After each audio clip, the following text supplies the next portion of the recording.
আরে পাগল, বাংলাদেশ জামাতে ইসলাম যদি কালকে বলে 50 লাখ লোক ঢাকায় আসে, আপনার নাই পুলিশ, আপনার নাই বিডিআর, আপনার ছাত্র দল দেখলে সেগুলো হতো ভাড়াটিয়া, আপনি ক্ষমতায় এক মুহূর্ত থাকতে পারবেন না।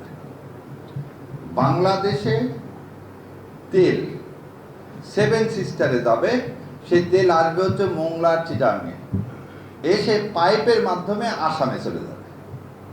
আবার বোঝেন কথাটা, বাংলাদেশে তেল আসবে, সেই তেল কোথায় চলে যাবে? আসামে চলে যাবে।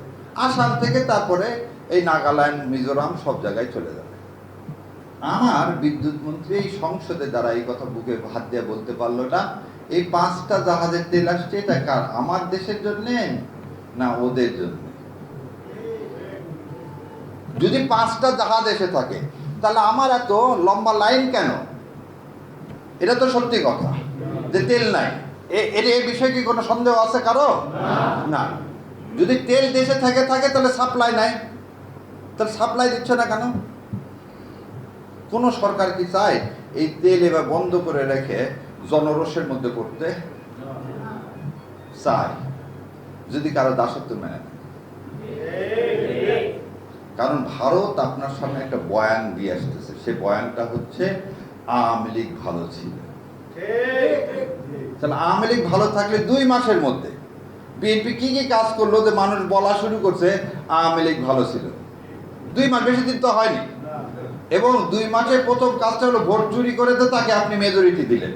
তাহলে মেজরিটি দেওয়ার পিছনে তো একটা কারণ আছে, কারণ আছে না? নাই আছে। কি কারণ? মানে প্রথম কথা, পৃথিবীর কোথাও দেখছেন যে প্রধানমন্ত্রী বসে থাকে আর তার পাশে আর একজন মন্ত্রী খালি তার কথা মতো সব কথা বলে?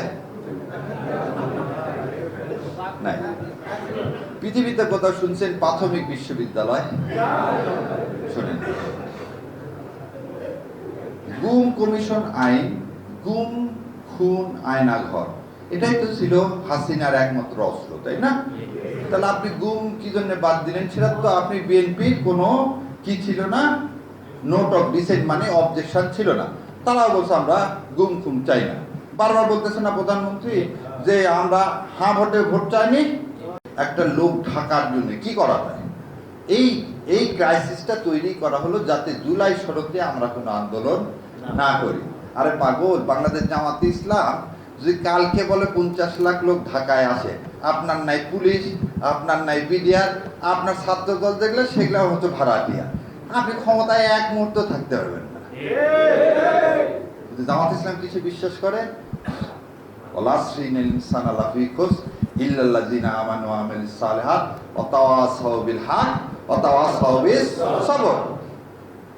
আমার আমির জামাতের এই সবরকে আপনি যদি দুর্বলতা ভাবেন তাহলে ক্ষতি আপনার, আমার না।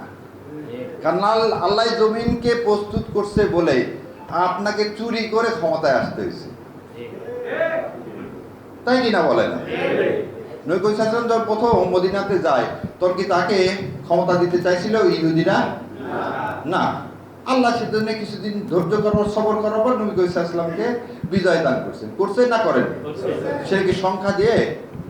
313 জন ছিল বদরে, আর অপর দিকে কত জন ছিল? 1000-এর উপরে। তাহলে 1300 লোকের সাথে বা 1000-এর উপরে, 1300 বলবে না কারণ সবসময় সহি দাঁত আছে 1000-এর উপরে। তাহলে 300 জন আর 1000 সংখ্যা দিয়ে বিজয় হয়? ওহুদে আবার তাহলে আপনি হারলেন কেন? ওহুদে তো আপনার সংখ্যা অনেক বেশি ছিল, কিন্তু আপনি হেরে গেছেন। আবার আল্লাহ দেখেন, নিকৃষ্ট মানুষ বলা হয় পৃথিবীতে, সেটা হচ্ছে ওহুদের ময়দানে খালেদ বিন ওয়ালিদের জন্যই কিন্তু মুসলমানরা সেদিন পরাজিত হয়েছিল এবং আমার প্রিয় নবী তার চাচাকে হারাইছিলেন। সেই খালেদ বিন ওয়ালিদকে আল্লাহ কি দিলেন? আল্লাহর তরবারি উপাধি দিলেন, সাইফুল্লাহ। সো আমরা চাই না উনি পরে যে আওয়ামী লীগ এখানে পুনর্বাসিত হোক। আমরা আমাদের সর্বোচ্চ ধৈর্যের পরিচয় দিব, কিন্তু সব ধৈর্যের একটা সীমা আছে। সো সেই সীমা যেন বদর পর্যন্ত না যায়, সেই দোয়াই আমরা করি।